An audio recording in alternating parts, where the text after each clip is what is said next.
সুপ্রিয় দর্শক, পর্দায় আপনাদের আমরা যে আমগুলো দেখাচ্ছি, এই আমগুলো হচ্ছে সুদূর সাতক্ষীরা থেকে আগত রেজাউল করিমের নিজস্ব গাছের আম। যদি কারো প্রয়োজন হয় যোগাযোগ করতে পারেন। টিভি স্ক্রিনের সামনে যে নাম্বারটা দেওয়া আছে, রেজাউল করিম, সাতক্ষীরা দেওয়াটা থানা, তার সাথে যোগাযোগ করে নিতে পারেন। খোঁজ নিয়ে জানা যায় এই আমের ব্যাপক চাহিদা, যেটা কিনা সেল দিয়ে দিশেহারা হয়ে যাচ্ছে এই বিক্রেতা।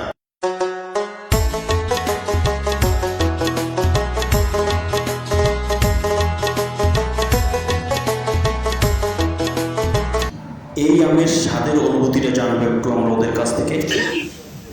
আমরা কিরকম লাগছে?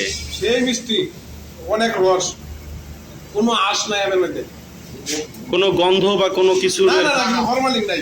হ্যাঁ, কোনো গন্ধ নাই, কোনো কিছু নাই। আমি আঁশ কম আছে, মাংস পর্যন্ত।